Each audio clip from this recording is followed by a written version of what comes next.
Hello, everyone, and welcome and thank you for joining today's announcement. I'm super excited to be here with several colleagues from an extraordinarily exciting project that we're going to be announcing today, and I'm going to be introducing those colleagues in a moment. In the meantime, I'm Josipa Petrinj. I'm the President and CEO of the Canadian Urban Transit Research and Innovation Consortium. COVID-19, as many of us know, has created a really odd new world in which we're living. So we all find ourselves here today virtually in a virtual event. And I'd like to acknowledge that we are grateful in this virtual environment across Canada to be gathered on Indigenous land. During this time of global protest and in support of racial justice, the self-revelation and the judicial reckoning that has come with all of these movements across Canada and across the United States, with regards to that, I'd like to acknowledge the Indigenous communities that have been forced to watch, often by force of violence, as Canadians have built up a national economy across this land, which has very frequently excluded and impoverished their own families. My own home is here in Toronto, and I'd like to specifically acknowledge the traditional territories within which I am situated. And those include the Wendat, the Anishinaabe Nation, the Haudenosaunee Confederacy, the Mississaugas of the New Credit First Nations, and the Métis Nation. Now, as preliminary comments, I'd like to say that, as many of you know, since 2015, CUTRIC has led the nation in developing low-carbon smart mobility technologies, and we're proud of it, specifically zero-emissions buses across Canada, including both battery electric and hydrogen fuel cell electrification technologies and their allied infrastructure and fueling systems. And some of our top projects have included the development with our members of our industry-leading Route I tool, which, as several of you know, predictively analyzes and models the performance of zero-emissions buses, battery electric, and hydrogen fuel cell on local routes with local passenger counts, local topographies, and local conditions, so that communities actually know how these systems will work and perform in their local environments. And that's important because over time, that kind of work saves transit agencies, cities, and regions millions and millions of dollars in zero-emissions bus procurements. And critically, the precision of those kinds of tools that we develop with our members through research, innovation, and development help to achieve that 5,000 electric bus goal that Minister McKenna set out with her ministry as a federal target for 2024. This announcement today relates to another innovative tool that is also going to help reduce the cost of electrification of transit across Canada. In particular, we have a lot of Canadian designed content here and Canadian intellectual property leading the way in our achievement of that 5,000 ZEB target and beyond. And I'd be remiss today if I allowed our team to launch into this great announcement without tipping my hat to the Federal Throne speech from last week. It was great. From a transit innovation and technology innovation perspective, it was fantabulous. It mapped out a vision that will create the kind of green economy I want to work in, which my team members want to work in, which our members want to work in and have been forging for the better part of the last half decade and beyond that, and which fundamentally positions Canada as a 21st century nation that is finally gender aware, transit focused, and evidently green oriented. Frankly, the speech from the throne outlined a Canada in which green energy technologies power the low-carbon economy and green mobility technologies created by Canadians move people and freight in ways that build up communities rather than destroy them.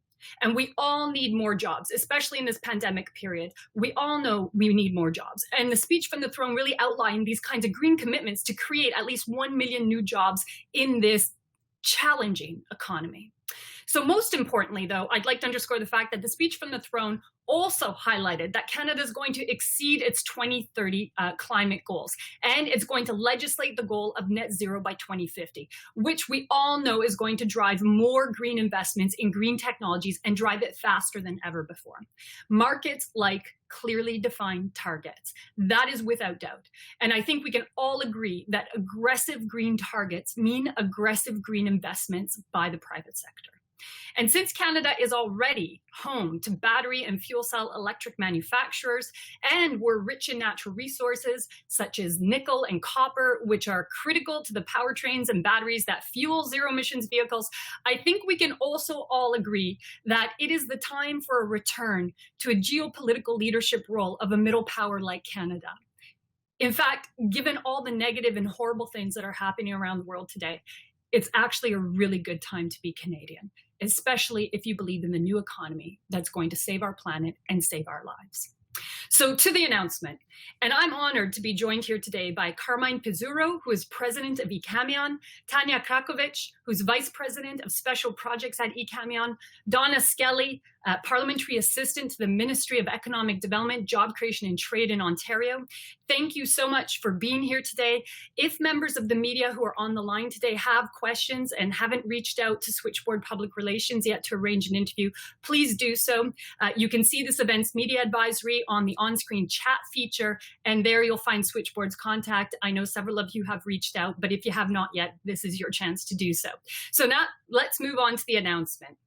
Today, CUTRIC is proud to announce nearly $1 million, $999,000 to be specific, in a project led by eCAMION. CUTRIC's membership consortium will be investing nearly $1 million in a project that eCAMION is leading as an Ontario-based energy storage solution provider.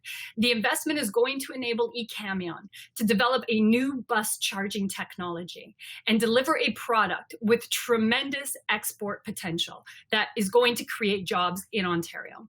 The project will see eCAMION benchmark the performance of two competing charging technologies that will ultimately reduce the price of these charging systems from about $1 million to $500,000. And given that full electrification across Canada's bus fleet will require approximately 3,000 high-power charging systems out on routes in communities, a relatively modest investment of about $1 million today could lead to savings of about $1.5 billion for Canadian transit as we achieve full zero emissions electrification across Canada's transit systems by 2040 and 2050. By charging at night and discharging during the day when the technology needs to deliver the power to the vehicles, eCAMION's innovative battery-based energy storage system is also going to lower electricity prices and operational costs for transit fleets. So there's a dual savings here in terms of the technology reducing the price of the infrastructure and reducing the cost of operations over the several years and life cycle of battery electric buses, which we know in Canada is frequently as long as 12 to 20 years. Durham Region Transit is going to be the first deployment partner in 2022, which we're extremely excited about. And to realize the long-term vision of the throne speech, we know that more transit agencies are going to have to come on board. We know that we're going to need to make electrification technologies and strategies easier and financially more viable for transit agencies, for their cities, or for their regional backers. And reducing the cost and complexity of charging systems is a critical step in helping these agencies flip the switch and go electric with their buses in the near future. This investment is also supported by two other CUTRIC members, the University of Toronto and Centennial College. And specifically, University of Toronto is working on the development of the software systems for battery energy storage for local distribution companies and power electronics, communications, and software tools to support the electric vehicle side of charging. A total of 9 jobs are being created by eCAMION directly and U of T from this investment. And if you follow the multiplier effect, you know that that means dozens and dozens of jobs down the supply chain. On that positive note, I'd like to invite our esteemed guests to share their thoughts with us today on this announcement. And we're going to start with a supporter of CUTRIC, and we've been working with her over several months, and we've been delighted to have the opportunity to work with her office over the several months that we've been engaging with them. Donna Skelly, the Member of Provincial Parliament for Flamborough-Glanbrook. In 2018, many of you will be familiar with the fact that Ontario Premier Doug Ford appointed Ms. Skelly as the Parliamentary Assistant to the Minister of Economic Development, Job Creation and Trade. MPP Skelly's schedule unfortunately had to change at the last minute, so what we're going to do is bring to you her pre-recorded statement here now. Hello everyone, I'm so pleased to be here today to bring greetings on behalf of the Government of Ontario at this very significant funding announcement. You know, I fully support investments in green, sustainable public transit, such as the novel bus charging technology developed through this partnership. Projects like this not only create well-paying, sustainable jobs of the future, but the technology will offer the added benefits of reducing the burden on taxpayers, while at the same time reducing the environmental footprint. This made in Ontario cutting-edge technology has tremendous export potential as well. Companies like eCAMION and initiatives like those established by CUTRIC deserve to be commended. The results are more evidence of how partnerships such as this are addressing challenges, creating jobs, and making life much better for Ontarians. Congratulations.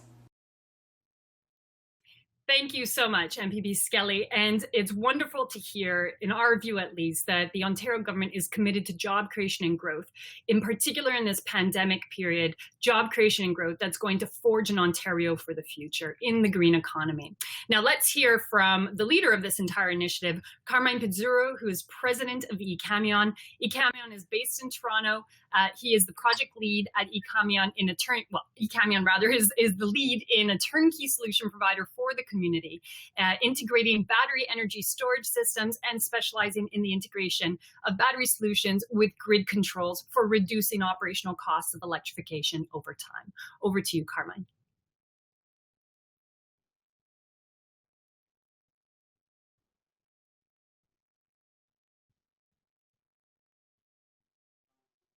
There we go. Okay, just had to get myself off mute. Thank you very much, Josipa, and thank you very much, MPP Skelly. First of all, you described our system very well, Josipa, on the technical side. So I am not going to talk about that. I just want to say thank you to CUTRIC and MPP Skelly. We're very, very humbled by this project. It's an excellent project for the future and for charging electric battery buses.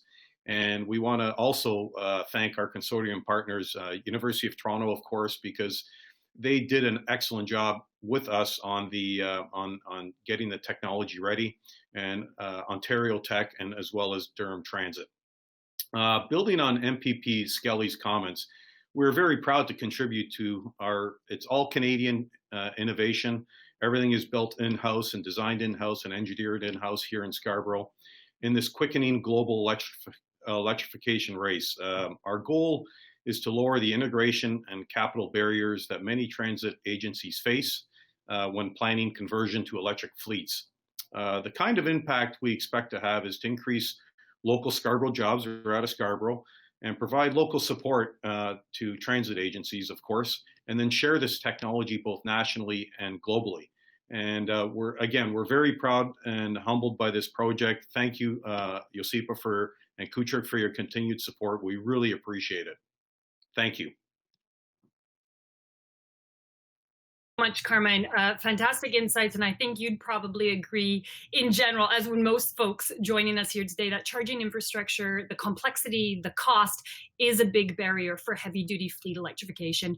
And one of the exciting aspects of this project, of course, is that it works on that aspect of the high-power charging systems integrated with the grid that really helps us to not only electrify transit, but freight vehicles, and moved into the delivery vehicles that are return to base, the 18-wheelers that are on regional routes and highways across this country. And if you look at the pie of greenhouse gas emissions across Canada, while transit is not a huge piece, the infrastructure that electrifies transit is the same infrastructure, including your own, that electrifies freight and trucking. And that is a massive piece of the pie. So we truly believe that investing in this project with the $1 million investment today is going to result not only in billions saved to transit, but billions of dollars saved to the freight and trucking sector over time. This project, in our view, really does highlight the enormous potential also for Canadian companies. And if we're building off the speech from the throne last week, we need to build up Canadian R&D, Canadian intellectual property, and job growth in a country that needs an economy that does not look backwards, but looks forward. So congratulations to eCAMION for developing these world-class products. And of course, the immense export potential for this product, because it's not just Canadian transit, it's transit around the world that needs it. And if we look at California and we look at Europe, there is no going back to diesel. It is truly and clearly a zero emission solution ahead for battery and hydrogen. And Carmen, your company is positioned extremely well out of Scarborough to grow in that global landscape. Now, I'd like to also note that for us to really achieve our targets in Canada and to create this export potential, both companies and governments really do need a pathway from where we are today to where we want to be by 2030 and 2050. And as many of you know, in the transit sector, procurements happen with 10 to 20 year plans ahead of them. Folks are thinking at transit agencies about what they buy today being able to electrify their fleet 20 years from now, because they expect to own this stuff for a couple of decades. And that's why CUTRIC recently completed a year-long series of national focus and consultation sessions across the country.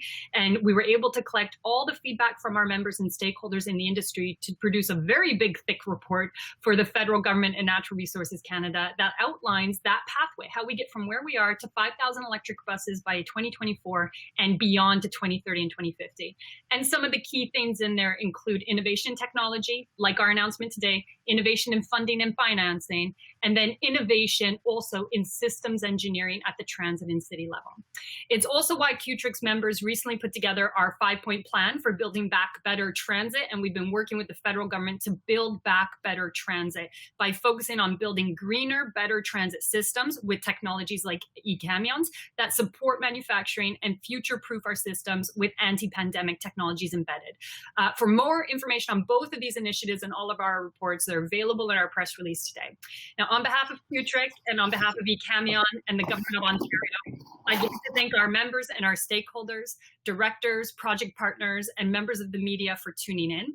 As the throne speech implied, the electrification of Canada's transit system must continue and must actually accelerate in order to, quote, build back better. The federal government has a clear vision that's bold, it's world leading. There are naysayers. I don't accept the criticism. We need to be bold if we're going to grow as Canadians into a global economy that competes and leads, not as a middle power, but as an energy and technology superpower, which we can achieve with the highly educated, highly qualified professional class of Canadians that we have available as untapped resources across this country. So I'll conclude today's announcement by emphatically stating that now is the time to start building and building that future. Thank you to eCAMION's team, and congratulations for the investment that you've won. Thank you. Thanks, Josipa.